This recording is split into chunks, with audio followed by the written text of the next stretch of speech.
So today, gotta get used to this. Everybody should have gotten one of these when they came in, right? Yeah. So we're going to talk about the beauty within. And when you look at a fireworks, fire sparkler, whatever, before it's lit, all you see is the outer wrapping, which is dull, kind of lifeless, and unremarkable. But when the fireworks meets a spark, it bursts into a unique and radiant display of beauty. And you are the light and the beauty that is within you.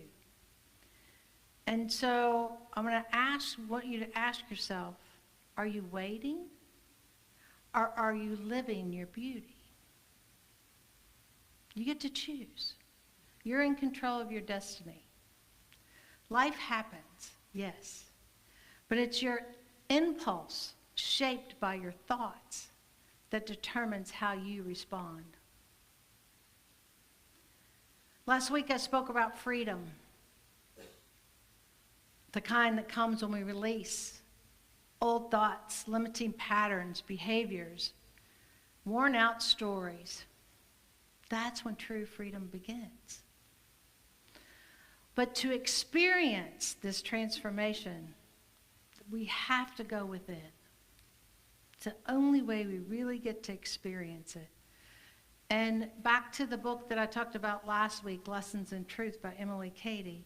She writes, and this is a quote, "The revelation of God to each of us is an intimate, personal thing that can only take place within the depths of our soul. The awakening and growth of truth is in us, is an inner process accomplished only by an intuitive recognition within our own consciousness. We may be stimulated by others or by books and lectures, but the awareness of the indwelling presence takes place only within." So in our world, the way I see it is that so many of us, including me sometimes, are always seeking the answers outside of us, right? Anybody else do that? I'm not the only one, surely. And so really allowing ourselves to become one with that spirit in that very room, in this very room, in that still small voice guiding us into our daily responses to all the challenges that come forth. And so one of the things that we always talk about in unity, and Katie says it here, the awakening and growing of truth. And what does that mean? What is truth? With a capital T, right? Everybody has their own thought about it. Well, Charles Fillmore, the way he explained it is truth is the absolute. That which is and always has been and ever shall be. It is the divine potential.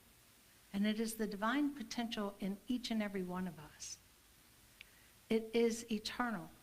It never stops. There's no beginning and no ending. It just is. And in a lot of spaces, places, times in our lives, we call that God, or we call that spirit. But in unity, that absolute is really the truth principle of everything that is. And here's the thing. It's all the good and all the bad and all of it combined together. And it is that eternal life that is seeking through you to unveil, the beauty that you are and the essence of your life. Truth is not something new. As our awareness expands, we don't discover something that wasn't there. We only unveil what has always been there. At your core lies this truth, your eternal beauty. The beauty within you is your essence. It is who you truly are. And if we never take time to really go within and sit with our divine beauty, then we truly never know who we are.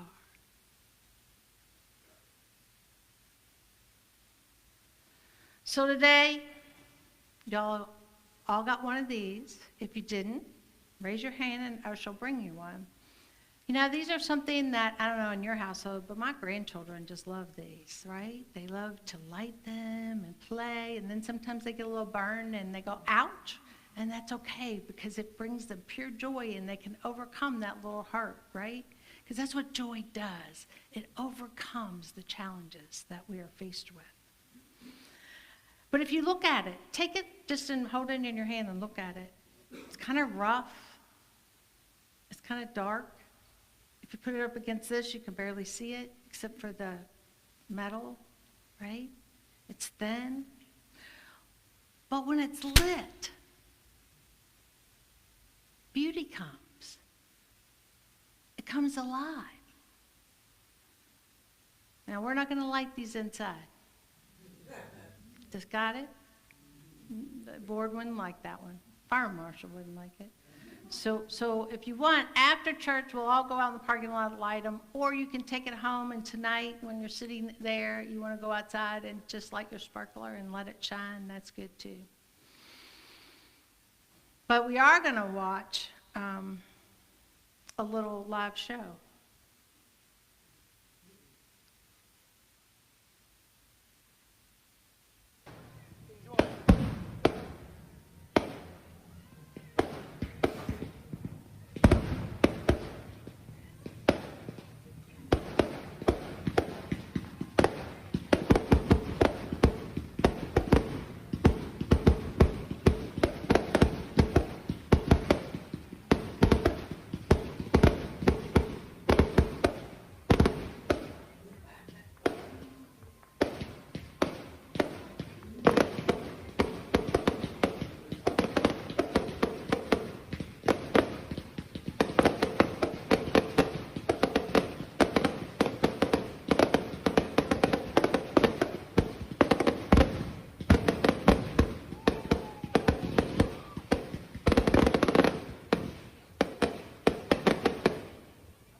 That is alive in you. The beauty that you see is the mirror of your own inner beauty, right?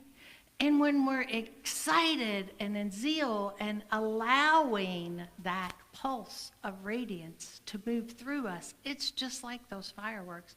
Has anybody ever felt that within them before? Yeah, you feel it.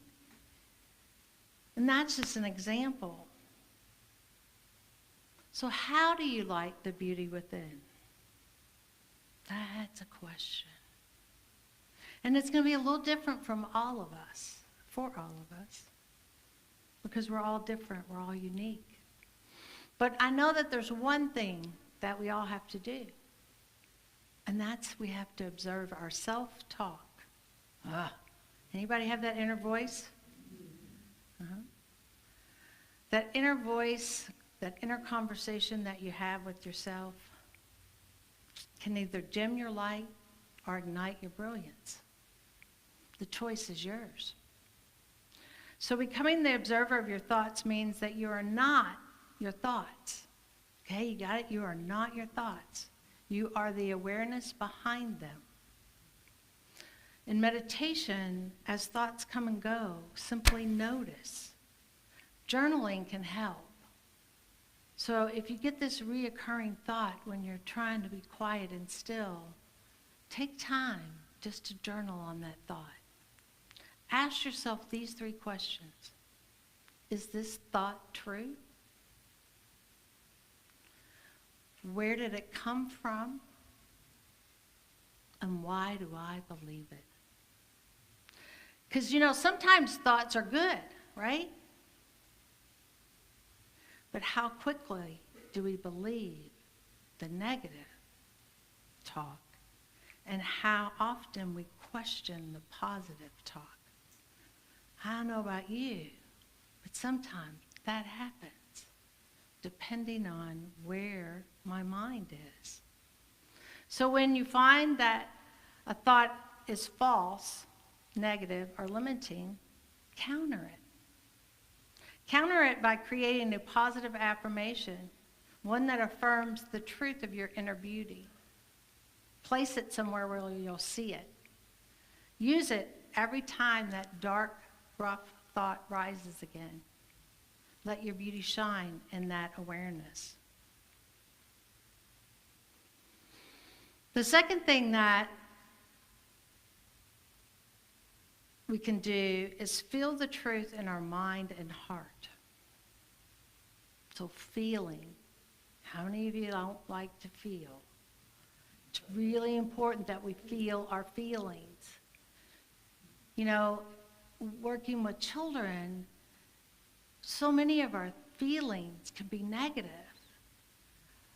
And the feelings of joy, enthusiasm, and zeal can counter all the negative feelings that we have. So to be truly conscious of your beauty, you must experience it with your whole being. Think with your mind, feel with your heart. In prayer, we connect directly with the divine. We move into that deeper silence where the still small voice speaks. Not with words, but with knowing. Divine ideas flow, not from the outside, but from that beauty within you. That is spiritual understanding. That's the beauty that cannot be found in the outer world. It comes from your soul. Igniting the spark with both your mind and your heart is the new birth. It's the light exploding into your radiant beauty, just like the fireworks sparkling with joy and love. So let it shine. Let your beauty burst forth from within. And so, as we end this holiday season of celebrating and living life to the fullest, celebrating who we are as the beauty within, unfolding into the universe. I love you. I bless you. I behold the living Christ in each of you.